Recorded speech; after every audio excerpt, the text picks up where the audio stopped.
안녕하세요. 예, 멍생각터입니다. 먼저 해야죠. 저부터 해야죠. 안녕하세요. 여러분, 멍생보감의 보감이 언니예요. 안녕하세요, 멍생각터입니다. 오늘은 멍생닥터가 사료에 대해 모두 마스터하기 위해서 준비했습니다. 바로 사료 Q&A. 후 해야죠. 후. 자, 멍생보감 유저분들이 사료 관련해서 궁금해하시는 질문 세 가지를 준비해 왔는데요. 닥터님 준비되셨나요? 네, 바로 시작하시죠. 자, 먼저 첫 번째 질문입니다. 저번에 이제 저희가 사료 꿀팁 영상을 업로드 했었는데요. 그때 이후로 많은 분들이 되게 궁금해 하셨어요. 간편한 광고가 아니라 이 사료 성분, 사료 표기를 잘 봐야 하는 이유가 있을까요? 예, 많이 있습니다. 광고 페이지는 과대 광고가 많고 확인되지 않은 여러 주장이 가능합니다. 그러나 사료 표기는 과장에 불과하고 실제와 다르게 적을 수가 없습니다. 사료관리법 13조 1항으로 관리되고 있기 때문에 사료 표기에서 진실과 다른 거를 적게 되면 1년 이하의 징역 또는 1천만 원 이하의 벌금에 처해집니다. 특히 OEM으로 제조하는 경우에는 과대 광고가 많은데요. 아무리 과대 광고를 하더라도 사료 표기는 판매자가 마음대로 바꿀 수가 없습니다. 그 이유는 사료 표기를 변경한 경우 제조업체가 영업 정지 혹은 제조업 등록 취소가 될 수 있기 때문입니다. 몇몇 비양심적인 업체들은 사료 표기에는 글리세린으로 적어놓고 이제 광고 페이지에는 식물성 글리세린을 넣었다고 말하는데 이런 말은 하나도 믿으시면 안 됩니다. 안 됩니다. 정확하게 사료 표기된 정보만 보셔야 합니다. 이건 마치 사료 표기에는 6분이라고 적어놓고 광고 페이지에는 저희는 한우 소고기를 넣었어요 라고 말하는 거랑 똑같은 말입니다. 사료에 적혀있는 표기를 가장 중요하게 봐주세요. 이제 사료 관련해서 과대 광고하는 분들이 굉장히 많은데요. 우리나라 법이 아쉽게도 과대 광고에 대한 처벌이 솜방망이에 가깝습니다. 허위나 과대 광고를 한 경우에 신고를 하게 되면 차단까지 약 7일 이상이 걸리고 부당한 광고 차단 요청이 이제 들어가고 나서 영업 정지도 잘 안 됩니다. 영업 정지가 되어도 이런 업체들은 자기들이 제조하는 것이 아니기 때문에 회사의 명의만 바꿔서 버젓이 다시 판매하는 실정이에요. 이제 마케팅 회사나 화장품 만드는 회사가 갑자기 이제 자기들이 사료를 만들었다. 그런데 수십 년 수의사들과 함께 사료만 개발한 회사보다 자기들 사료가 더 좋다고 SNS에서 과대 광고를 하고 판매를 하는데 이런 회사들은 문제 생기면 회사를 폐업해버려요. 그리고 회사를 다시 만들죠. 가족들 이름으로. 직접 제조하는 회사들은 영업정지가 되고 제조업 취소가 되면 매우 치명적입니다. 그래서 이제 과대광고 사료라도 사료 포장지에 있는 내용만큼은 바꾸지 못합니다. 따라서 과대광고는 거르시고 성분과 원료만 보세요. 그리고 직접 사료를 제조하는 회사의 제품이 가격도 싸고 더 믿을만합니다. 무섭다. 너무 나쁜 놈들 많다. 그렇죠. 네. 몇 년 전에 이제 문제가 되었던 사료라는 게 있었어요. 그런 업체도 사료로 정말 많은 아이들이 죽었는데 이제 회사는 그냥 폐업해버렸죠. 예. 그냥 톡 끼는 거네요, 그러면? 뭐 이제 강아지 병원비랑 그런 것만 물어주고 끝나버린 거죠. 견주님들 불쌍해서 어떡해요? 근데 막 사람들이 항의도 하고 그랬는데 그런 회사들은 참 되게 아쉬운 상황입니다.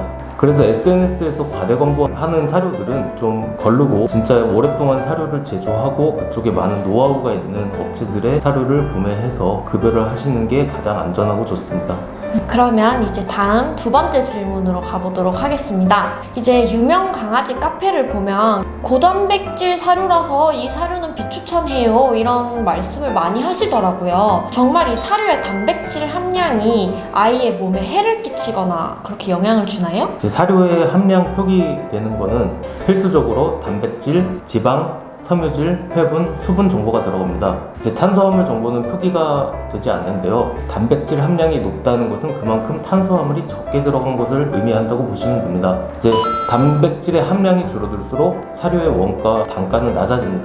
이제 탄수화물이 올라가기 때문에요. 이제 단백질 함량과 췌장, 간, 신부전 관련 많은 연구들이 진행되었고 단백질 함량이 높다고 췌장이나 간, 신장에 나쁜 영향을 주지 않는다는 결과는 이미 발표되었습니다. 소독물이 임상이라는 컥스 베터너리 세라피라는 책이 있는데요. 그쪽에서 이제 많은 연구들이 진행이 됐고 단백질 함량을 10%에서 50%까지 이제 여러 집단에게 급여를 했을 때 신장 관련 질병의 발생은 차이가 없었습니다. 그러나 신장과 췌장이 안 좋은 강아지들에게는 단백질의 급여에 제한이 필요합니다. 이미 나빠진 아이들에게는 제한이 필요한 것은 사실이나 건강한 아이들도 단백질을 제한해줘야 한다라는 것은 근거 없는 미신일 뿐입니다. 그럼 잘못된 정보가 되게 많이 퍼지고 있는 거네요? 그렇죠. 신장이 안 좋았던 애들이 단백질과 지방이 높은 사료를 먹게 되면서 더 안 좋아지고 그런 애들이 병원에 가서 이런 것들이 나빴어 라는 것들이 많이 생기는데요. 근데 일반적인 건강한 아이들한테는 차이가 없는 것으로 이미 연구가 진행이 되고 발표가 된 상황입니다. 충격의 연속입니다. 이렇게 해서 사료 어떻게 고를지 참 고민 많이 되실 것 같아요. 이제 마지막 질문인데요. 이 질문은 이제 보감이 언니가 최근에 지식인에서 엄청 많이 본 질문이에요. 아이가 아파서 처방받은 사료를 건강해지고 나서도 계속 잘 먹는데 이 사료를 계속 먹여도 될까요? 라고 많이들 여쭤보시더라고요. 이 처방 사료를 일반적으로 건강한 아이들이 먹어도 상관은 없는 건가요? 정확하게는 처방 사료의 분야마다 다릅니다. 심장이나 췌장, 관절 등의 사료는 처방식을 계속 먹여도 큰 상관이 없습니다. 그러나 간, 신장, 비뇨기 등은 오랜 기간 먹이는 것을 추천을 하지는 않습니다.